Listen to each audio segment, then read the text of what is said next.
My girlfriend posted, "Why do broke men even try dating?" After I said I couldn't afford her $500 dinner choice, I didn't argue. I just Venmo requested her for every date, meal, and movie I'd paid for over 8 months, $6,400 total. When her friends saw the public request, original post. I, 26 male, have been dating Madison, 24, for 8 months. Met her through a dating app, hit it off immediately. She worked as a social media consultant, which basically meant she helped small businesses set up Instagram accounts for like $200 a pop, not knocking the hustle, but important context for later. From day one, I paid for everything. Not because she asked initially, but because I was raised that way and genuinely enjoyed treating her. Coffee dates, dinners, movies, weekend trips, concerts, all on me. She'd do this thing where she'd reach for her purse, then I'd say, "I got it." And she'd smile and say, "You're the best." Every single time. I work in IT support, make decent money, about $72 a year. Not rich, but comfortable. Could afford to date and save a bit each month. Madison lived with roommates in a nice area, always had designer bags, latest iPhone. I assumed she was doing well with her business. Last Tuesday, she texted me about this new restaurant opening, some celebrity chef place, super exclusive. She'd been posting about wanting to go for weeks. I looked at the menu online. Appetizers started at $60, entrees at $150. The tasting menu she wanted? $500 per person, not including drinks. Me, "Babe, that's a bit out of my budget right now. Maybe we can go somewhere else nice?" Seriously, it's just dinner. It's $1,000 for one meal.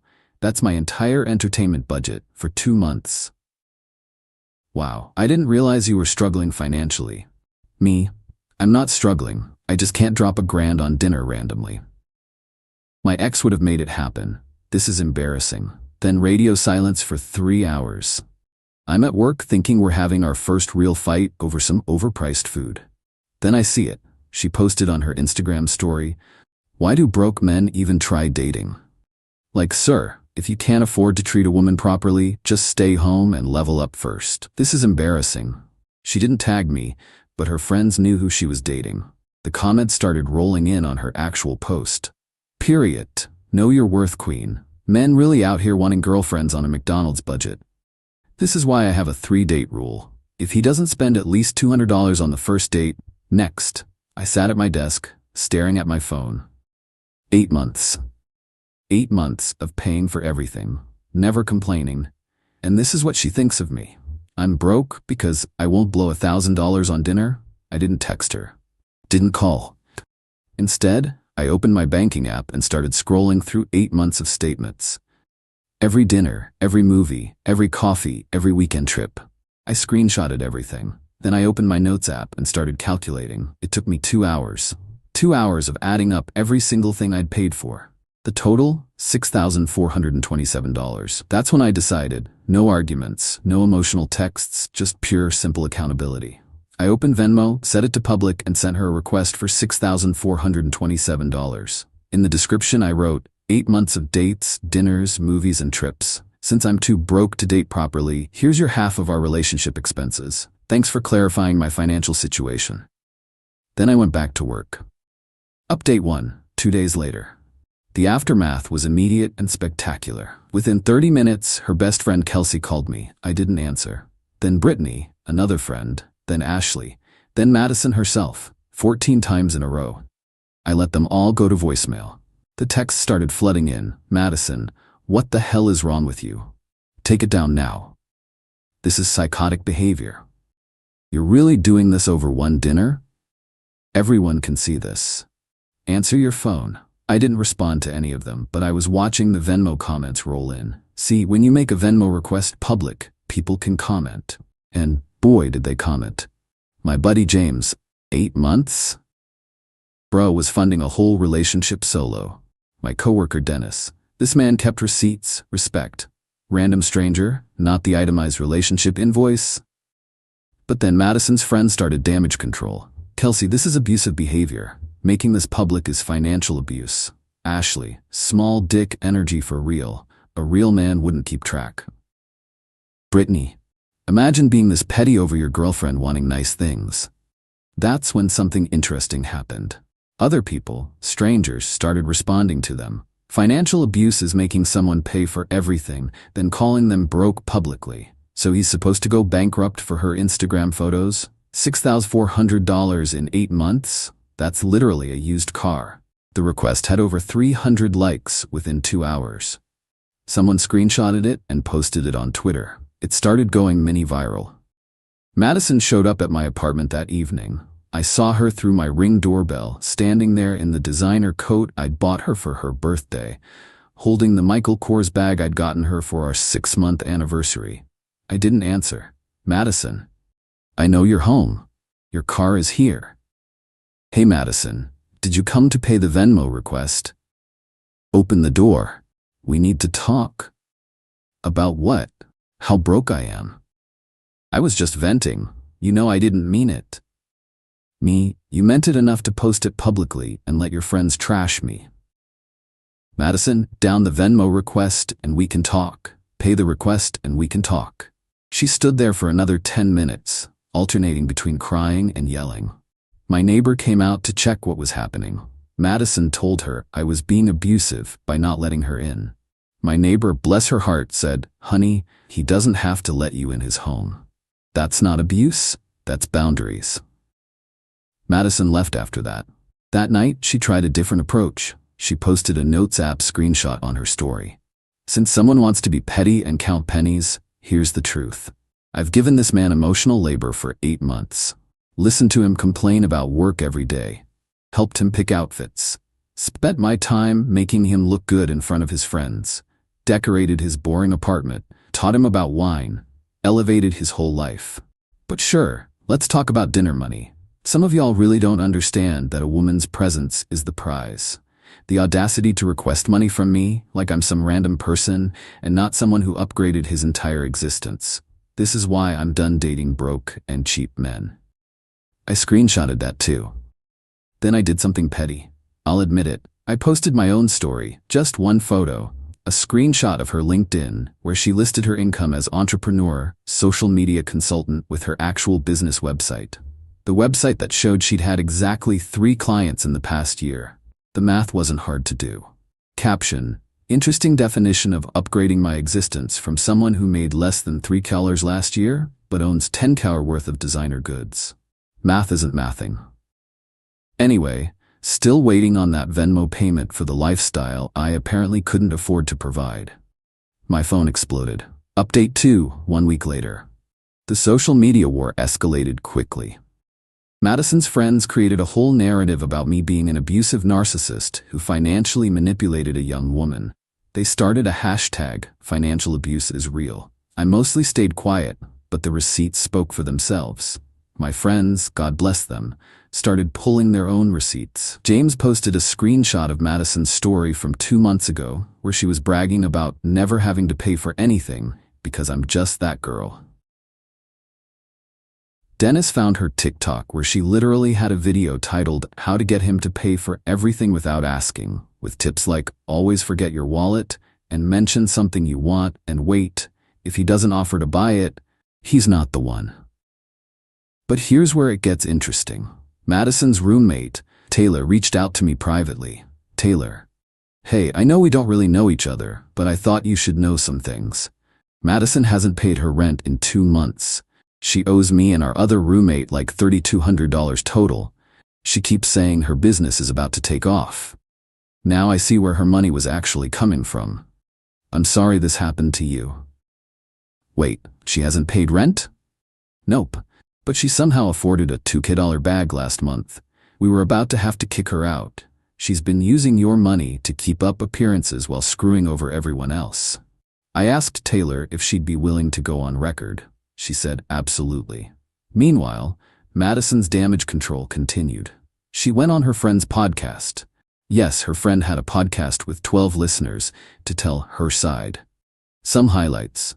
I was controlling because I kept track of everything. The Venmo request was financial violence. She never asked for anything I offered. Her social media post was taken out of context. She was traumatized by my public humiliation. The podcast had maybe 100 downloads initially, but someone shared it on Reddit and it blew up for all the wrong reasons. The comments were brutal. So she's mad he kept receipts after she publicly called him broke? Financial violence? Girl, you mean accountability? She never asked, but also posted a tutorial on making men pay for everything. Then came the nuclear option for Madison. She contacted my employer. I got called into HR on a Wednesday morning. My stomach dropped. But plot twist, the HR manager, Patricia, was actually laughing. Patricia, so we received a complaint about you engaging in harassment and financial abuse on social media. I'm required to investigate. But I've seen the posts. Is this seriously about a Venmo request for shared expenses? I showed her everything. The original broke men post, the receipts, the messages, all of it. Patricia, this is the most ridiculous complaint I've ever seen. You're fine. But maybe keep the drama off work hours? Fair enough. But Madison wasn't done. She threatened legal action. She actually had someone she claimed was a lawyer send me a cease and desist letter via email. It demanded I remove the Venmo request and pay her $5,000 for emotional distress and defamation. I forwarded it to my cousin, who's an actual lawyer. He laughed for 5 solid minutes on the phone. This isn't even on legal letterhead. It's a Gmail address. This is her friend pretending to be a lawyer. Also, truth is an absolute defense against defamation. And emotional distress? She started this publicly. Keep everything documented. So I posted the cease and desist on my story with the caption, "Now I'm getting fake legal threats via Gmail. The entitlement is truly endless. Still waiting on that Venmo payment though." The fake lawyer email account was deleted within hours. Update 3 2 weeks later. Final. The conclusion came from an unexpected place. Madison's ex-boyfriend reached out to me. Let's call him Marcus. Turns out he'd been watching this whole thing unfold with great interest. Marcus, bro, I've been waiting 2 years for someone else to see through her BS. Can we talk? We met for beers. Marcus came with receipts, literal printed receipts. Turns out Madison had done this exact same thing to him. He'd funded her entire lifestyle for a year and a half. When he finally said no to something, a $5 vacation, she publicly branded him as financially abusive and tried to ruin his reputation. Marcus, I have screenshots of her admitting she uses men for money. She literally has a group chat called Securing the Bag where they share tips on finding guys to pay for everything. You're kidding. Dead serious. I have screenshots. He showed me everything. Messages where Madison bragged about never paying for anything, where she called men walking ATMs, where she said, and I quote, "If he's not spending at least $500 a month on you, find a new one. Men are replaceable, your lifestyle isn't." Marcus, I never said anything because I was embarrassed, but seeing you stand up to her, man, I wish I'd done what you did. I asked if he'd be cool with me sharing some of these screenshots. He said absolutely.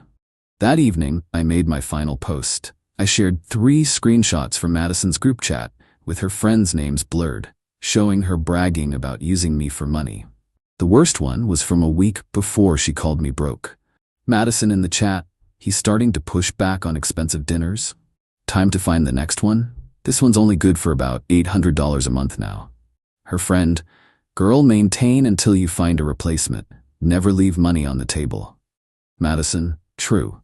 I'll keep him around another month, then bounce. I captioned it, turns out I wasn't broke, I was just the current ATM. Glad my financial services are no longer required. To anyone else funding someone's lifestyle while being called broke, you deserve better. The response was nuclear. Madison's friends turned on her. Taylor, her roommate, publicly commented, "This explains why you haven't paid rent in 2 months but have new designer items. We're done." Kelsey unfollowed her and posted, "I've been defending someone who was using all of us. I paid for her drinks last week because she said she was waiting on client payments.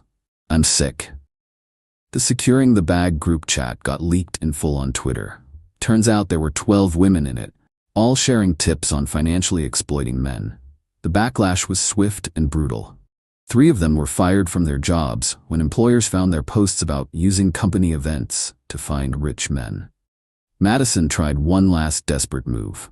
She made a tearful video calling me and Marcus incels collaborating to destroy women. She claimed the screenshots were fake, that we were bitter exes creating a harassment campaign. Nobody bought it. The timestamps, the matching profile pictures, the writing style, it was all clearly real. Her Instagram went from 8K followers to 2K in 3 days. She had to make her account private. The social media consulting business completely collapsed. Turns out potential clients don't want to hire someone who became infamous for exploiting people. Last I heard from Taylor, Madison had to move back in with her parents in her hometown. She apparently told them she was taking a break from the toxic city energy, but the truth was she couldn't afford rent anywhere and had burned every bridge in town. The Venmo request, still sitting there unpaid. Now with over 2,000 likes and hundreds of comments, it became a bit of a local meme. People started commenting their own relationship expense breakdowns on it. Someone turned it into a TikTok trend. Show us your unpaid emotional invoices. As for me, I'm good. Great. Actually, that $800 a month I was spending on Madison, it's going into my savings now. Already bought myself the gaming PC I'd been putting off because we should save for nice dinners. I've gotten probably 50 messages from guys sharing similar stories. Created a little support group chat called Recovering ATMs where we share our stories and red flags to watch for. Started dating again last month. Went on a coffee date with a girl named Eliza. When the check came, she immediately said, "Let's split it." I almost cried from joy. We're going on date number 4 this weekend. She suggested a picnic in the park because expensive dinners are overrated anyway. Madison unblocked me last week to send one final message. "I hope you're happy. You destroyed my life over money. I loved you and you humiliated me. You and Marcus are pathetic losers who can't handle a strong woman. Enjoy your boring, cheap life." I replied, "I am happy, actually. Enjoy your parents' basement. P.S. The Venmo request is still active if you want to settle up." She blocked me again. The best part? My mom called me after seeing everything. Yes, my mom follows me on Instagram. Her response, "Good for you, honey. Your dad pulled the same thing on a girl before he met me. These women want traditional providing but with none of the traditional respect. You dodged a bullet. Also, $6,400 in 8 months? You need a budget class. Thanks, Mom." To all the guys out there funding someone else's lifestyle while being called broke or cheap, start keeping receipts. Not for revenge, but for clarity. When someone shows you who they are, believe them. And when they publicly humiliate you for having boundaries, well, public accountability works both ways. The Venmo request is still up, by the way. $6,427. I'm keeping it there forever as a monument to audacity. It's my favorite notification. Your request to Madison for $6,427 is still pending. Good luck out there, kings. Watch your wallets. Trust but verify. And never, ever let someone make you feel bad for having financial boundaries. Peace out.